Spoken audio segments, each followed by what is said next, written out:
السلام علیکم ورحمۃ اللہ وبرکاتہ۔ ان الحمد للہ نحمده ونستعینه ونستغفره ونعوذ باللہ من شرور انفسنا ومن سیئات اعمالنا من يهده الله فلا مضل له ومن يضلل فلا هادي له واشهد ان لا اله الا الله وحده لا شريك له واشهد ان محمدا عبده ورسوله اما بعد۔ محترم سامعین، جب قیامت قائم ہوگی، قیامت کا وہ منظر دیکھ کر کے حبلہ عورت جس کے پیٹ میں بچہ ہوتا ہے، وہ عورت قیامت کا منظر دیکھ کر کے بچہ جن دے گی اور اس کو پتہ بھی نہیں چلے گا کہ ہاں بچہ ہو گیا اس کا۔ اللہ اکبر! ذرا سوچئے، ایک ماں کو، ایک عورت کو سب سے زیادہ تکلیف اسی وقت ہوتی ہے جب بچہ پیدا ہوتا ہے، لیکن کیسا منظر رہے گا قیامت کا کہ بچہ پیدا ہو جائے گا، اس کو پتہ بھی نہیں چلے گا۔ اللہ اکبر! تو سوچئے کس طرح کا منظر رہے گا، کتنا بھیانک، خوفناک منظر، دل دہلانے والا منظر۔ اس طرح مصیبتیں آئیں گی، سورج ہمارے قریب آ جائے گا، سر کے اوپر بالکل قریب، بہت زیادہ گرمی ہوگی، کچھ بھی سایہ، کسی چیز کا سایہ باقی نہیں رہے گا سوائے ایک سائے کے، اور وہ ہوگا عرش کا سایہ۔ سبحان اللہ! جس وقت سورج سامنے آ جائے گا تو اللہ تعالیٰ اپنے عرش کے سائے کے اندر 7 خوش نصیب قسم کے لوگوں کو اپنے عرش کے سائے کے اندر جگہ نصیب عطا کرے گا۔ 7 خوش نصیب بندے، 7 قسم کے۔ نبی اکرم صلی اللہ علیہ وسلم فرماتے ہیں، صحیح بخاری کا حدیث ہے، 7 یظلہم اللہ فی ظلہ یوم لا ظل الا ظلہ۔ یہ 7 قسم کے ایسے بندے ہوں گے جن کو اللہ تعالیٰ اپنے عرش کے سائے کے اندر رکھے گا، سایہ دے گا عرش کا۔ جس دن عرش کے سائے کے علاوہ کوئی بھی سایہ نہیں رہے گا، اس دن اللہ تعالیٰ 7 قسم کے لوگوں کو اپنے عرش کے سائے کے اندر رکھے گا۔ سبحان اللہ! کتنے خوش نصیب ہوں گے وہ لوگ۔ تو کون کون وہ 7 قسم کے جو لوگ ہوں گے جن کو اللہ تعالیٰ عرش کا سایہ حاصل کرائے گا، کون ہوں گے وہ لوگ؟ نبی اکرم صلی اللہ علیہ وسلم فرماتے ہیں، امام عادل او امام عدل، عادل حاکم، عادل امام، عادل قاضی، جو عدل و انصاف کے ساتھ فیصلہ کرتا ہو، انصاف پسند امام، حاکم، قاضی، مکھیا، جس کو اپنی بھاشا میں مکھیا بولتے ہیں، سرپنچ، پردھان، مسلمان ہو، عادل ہو، عدل و انصاف کے ساتھ فیصلہ کرتا ہو، حق کو حق جانتا ہوئے، حق کو حق جانتے ہوئے فیصلہ کرے اور حق کو حق ثابت کرے، اور باطل جو ہے باطل ثابت کرے۔ ایسا نہ ہو کہ رشوت کے چکر میں سود خور ہو اور وہ حق کو باطل ثابت کر دے، باطل کو حق ثابت کر دے، وہ نہیں، بلکہ انصاف پسند، انصاف پر مبنی حق فیصلہ کرنے والا امام، تاکہ ظالم کو اس کی سزا مل جائے اور مظلوم پر رحم ہو۔ تو ایسا امام اللہ تعالیٰ اس کو عرش کے سائے کے اندر جگہ نصیب کرائے گا۔ نمبر 2، دوسرے قسم کے لوگ وہ ہوں گے، وَشَابٌ نَشَأَ فِي عِبَادَةِ اللَّهِ، وہ نوجوان جس نے اپنی جوانی کو اللہ کی عبادت میں گزار دیا، وہ نوجوان نشأ فی عبادت اللہ، جس نے گزار دیا اللہ کی عبادت میں، اپنی جوانی کو گزار دیا۔ آدمی جوان ہوتا ہے بالغ ہو کر کے عموماً 15 سال کا لیجیے، 15 سال سے لے کر کے 35-40 سال، یہ جو جوانی کا مرحلہ ہوتا ہے بہت بھینکر ہوتا ہے۔ لوگ اسی میں سب سے زیادہ گناہ کرتے ہیں، سب سے زیادہ گناہ اسی مرحلے میں ہوتا ہے، جوانی میں۔ خواہش نفس کو کنٹرول میں رکھ کر کے، خواہش نفس کو کنٹرول میں رکھ کر کے اللہ کی عبادت کرنا بہت بڑی بات ہے۔ وَشَابٌ نَشَأَ فِي عِبَادَةِ اللَّهِ، ابھی دیکھیے ٹھنڈی کا موسم چل رہا ہے، فجر میں اٹھ کر کے ٹھنڈے پانی سے وضو کرنا، عشاء میں وضو کرنا، ناپاک ہو جائے تو نہانا رات میں، اور تمام کاموں کو پیچھے کر کے نماز کو مقدم کرنا، اللہ کی عبادات کرنا۔ عبادت صرف نماز ہی نہیں ہے، بلکہ روزہ، حج، زکوٰۃ، اچھا کام کرنا، ہر وہ اچھا کام، چاہے وہ قولی کام ہو، یعنی کہ کریا اعضاء و جوارح سے ہو، یا پھر تو ذکر زبان سے ہو، جس کو اللہ تعالیٰ پسند کرے وہ ہے عبادت۔ راستہ سے تکلیف دہ چیزوں کو ہٹانا، یہ بھی عبادت ہے۔ تو ہر وہ کام جس کو اللہ تعالیٰ پسند کرتا ہو، چاہے وہ ہاتھ اور پیر کے ذریعے سے انجام ہو، چاہے پھر تو زبان کے ذریعے سے، ٹھیک ہے، وہ ہے عبادت۔ تو وہ نوجوان جس نے اپنی جوانی کو اللہ کی عبادت میں گزار دیا، یہ تھے دوسرے نمبر کے۔ اب تیسرے نمبر والے کون ہوں گے؟ تیسرے کیٹیگری والے، وَرَجُلٌ قَلْبُهُ مُعَلَّقٌ فِي الْمَسَاجِدِ، سبحان اللہ، کہ وہ شخص بھی عرش کے سائے کے اندر ہوگا جس کا دل مسجد میں لٹکا ہوا ہو۔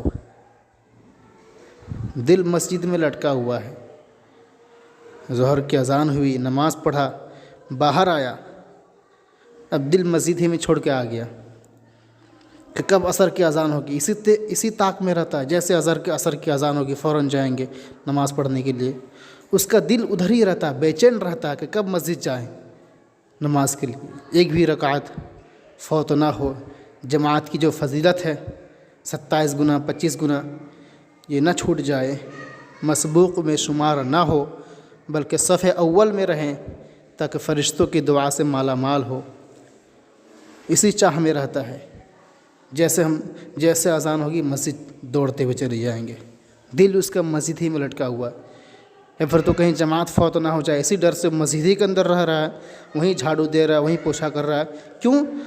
اس لیے کہ مسجد ہی سب کچھ ہے، وہیں اس کا دل لٹکا ہوا ہے، تو وہ ہوں گے تیسرے نمبر کے۔ چوتھا نمبر وَرَجُلٌ دَعَتْهُ امْرَأَةٌ ذَاتُ مَنْصِبٍ وَجَمَالٍ فَقَالَ إِنِّي أَخَافُ اللَّهَ، وہ شخص جس کو کوئی اچھی، خوبصورت اور مالدار عورت برائی کے لیے بلائے اور وہ شخص کہے انی اخاف اللہ، میں اللہ سے ڈرتا ہوں۔ اللہ اکبر۔ کوئی عورت، کوئی لڑکی برائی کام کی دعوت دے رہی ہے اور اس وقت وہ اپنے خواہش نفس کو کنٹرول میں رکھ لے اور کہے کہ میں اللہ سے ڈرتا ہوں، اللہ کا تقوی، اللہ پرہیزگاری اس کے دل کے اندر ہو، برائی کام سے وہ اپنا ہاتھ دھو لے۔ اور حدیث ہے نا، نبی اکرم صلی اللہ علیہ وسلم فرماتے ہیں اتق اللہ حیثما کنت، تم جہاں کہیں بھی رہو اللہ سے ڈرتے رہو، اللہ کا خوف دل میں ہو تو برائی کام کو چھوڑ دو گا آرام سے۔ اتق اللہ حیثما کنت، اور جو زیادہ تقوی اختیار کرتا ہے نا وہی اللہ کے نزدیک زیادہ مکرم بندہ ہوتا ہے۔ ان اکرمکم عند اللہ اتقاکم، قرآن کی آیت ہے کہ تم میں اللہ کے نزدیک مکرم وہی ہوتا ہے، سب سے زیادہ مکرم وہی ہوتا ہے جو سب سے زیادہ تقوی اختیار کرتا ہے، اللہ سے ڈرتا ہے، تو اللہ کا خوف دل میں ہو اور برے کام کے وقت کہے میں اللہ سے ڈرتا ہوں، اس برے کام کو انجام نہیں دوں گا، تو وہ شخص اس وقت عرش کے سائے کے اندر ہوگا جس وقت عرش کے سائے کے علاوہ کوئی بھی سایہ نہیں رہے گا، سورج ہمارے سامنے ہوگا ایک دم بالکل قریب۔ اللہ اکبر۔ آگے بڑھتے ہیں، نمبر 5، ورجل تصدق ورجلان تحابا فی اللہ اجتمع علیہ وتفرقا علیہ، کہ وہ دو شخص جس نے اللہ کے لیے، اللہ کی رضا کے خاطر دوستی کیا اور اللہ کی رضا کے خاطر اللہ کے لیے ہی دشمنی اختیار کیا۔ ایک شخص کسی کو دوست بناتا تھا کہ ہم اچھا کام کر رہے ہیں، اس کو بھی دعوت دیں گے کہ بھائی تم بھی اچھا کام کرو، اور ہم دونوں مل کر کے پھر آگے دعوت دیں گے کہ بھائی آپ لوگ بھی اچھا کام کرو اور برائی سے پرہیز کرو۔ یعنی کہ جو اسلام کی باتیں ہیں اس کو فروغ دینے کے لیے کسی کو اپنا دوست بنانا بہت بہترین بات ہے، بہت خوش نصیب ہوں گے وہ، اور اسی کے لیے اللہ کی رضا کے خاطر کیوں دوست بنا رہے ہیں؟ تاکہ اللہ تعالیٰ راضی ہو، خوش ہو کہ دیکھو میرا یہ بندہ شریعت کو فروغ دینے کے لیے اپنا ساتھی چن رہا ہے، دعوت و تبلیغ کا کام کر رہا ہے، اسی لیے اس نے اپنا دوست بنایا، ایک ساتھی چنا۔ تو اچھے دوست کو اپنانا چاہیے، ٹھیک ہے؟ اور اللہ کی رضا کی خاطر ہی دشمنی اختیار کرتا ہے، نماز نہیں پڑھتا ہے، روزہ نہیں رکھتا ہے، اس کو سائڈ کر دو بھائی، ہم تمہارے ساتھ نہیں رہیں گے، کہیں ایسا نہ ہو کہ تمہاری برائی ہمارے اندر سرایت کر جائے اور میں بھی اللہ کی نظر میں خراب ہو جاؤں۔ تو ایسا نہیں بھائی، آپ دور رہو، مجھے متقی بن کے رہنا ہے۔ جی آگے بڑھتے ہیں، اور وہ شخص بھی عرش کے سائے کے اندر ہوگا، ورجل تصدق بصدقۃ فاخفاها حتى لا تعلم شماله ما تنفق يمينه، کہ وہ شخص جس کا تصدق بصدقۃ، کوئی صدقہ کرتا ہے، دایاں ہاتھ صدقہ کرتا ہے لیکن بائیں ہاتھ کو پتہ نہیں چلتا کہ دائیں ہاتھ نے کیا صدقہ کیا ہے، اتنا چپ چپ کر کے صدقہ کرتا ہے۔ اس لیے کہ دیکھیں نا، عموماً ایسا ہوتا ہے جو لوگ صدقہ کرتے ہیں، اس میں یہ نہیں بتایا گیا کہ بھائی صدقہ بلند آواز سے کرنا منع ہے، نہیں، اصل میں کہنے کا مطلب یہ ہے کہ کہیں اس میں ریاکاری کا شبہ نہ پایا جائے۔ آدمی ہوتا ہے نا، 5-10 روپیہ دیا اور پورا اعلان کروا دیا کہ فلاں بندے نے 5 روپیہ دیا، فلاں بندے نے 10 روپیہ دیا، اس کے اندر ریاکاری، ریا جیسی برائی اس کے دل میں پنپ سکتی ہے۔ اسی لیے بہتر یہی ہے کہ چپکے سے صدقہ کرے اور کسی کو پتہ نہ چلے۔ ریاکاری بہت بری چیز ہے، اگر عبادات میں ریاکاری آ جائے تو وہ شرک اصغر میں تبدیل ہو جاتی ہے۔ نبی اکرم صلی اللہ علیہ وسلم کا فرمان ہے، ان اخوف ما اخاف علیکم الشرک الاصغر فسئل عنہ فقال الریا۔ نبی اکرم صلی اللہ علیہ وسلم فرماتے ہیں کہ میں تم میں سب سے زیادہ شرک اصغر کا خوف کھاتا ہوں۔ تو پوچھا گیا کہ اس سے مراد کیا؟ تو نبی اکرم صلی اللہ علیہ وسلم فرمایا کہ اس سے مراد ریا ہے، دکھاوا۔ تو چپکے سے صدقہ کرے۔ اب آگے بڑھتے ہیں، 7 نمبر، وہ شخص جن کو اللہ تعالیٰ عرش کے سائے کے اندر جگہ عطا کرے گا۔ نبی اکرم صلی اللہ علیہ وسلم فرماتے ہیں، وَرَجُلٌ ذَكَرَ اللَّهَ خَالِيًا فَفَاضَتْ عَيْنَاهُ۔ اللہ اکبر، کہ وہ شخص بھی عرش کے سائے کے اندر رہے گا جو اللہ کو خلوت میں، تنہائی میں یاد کرے اور اس کے دونوں آنکھ بہہ پڑے۔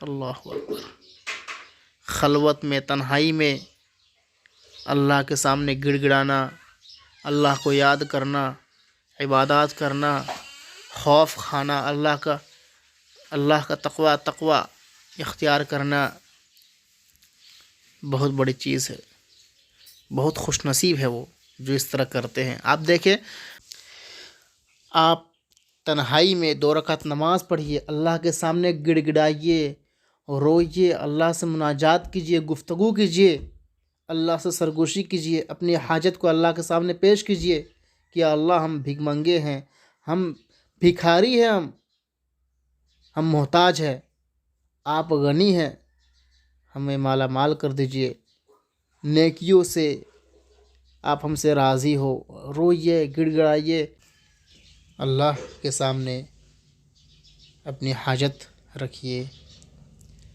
اسی کے سامنے گڑ گڑائیے، اسی سے مدد مانگیے۔ ایاک نعبد و ایاک نستعین۔ مجھے امید ہے کہ آپ لوگ اس آڈیو کو مکمل بغور سنے ہوں گے۔ اللہ تعالیٰ آپ لوگوں کو بہترین بدلہ دے۔ جزاکم اللہ خیر، بارک اللہ فیکم۔ اور اس آڈیو کو ہر جگہ شیئر کریں۔ جزاکم اللہ خیر۔ السلام علیکم ورحمۃ اللہ وبرکاتہ۔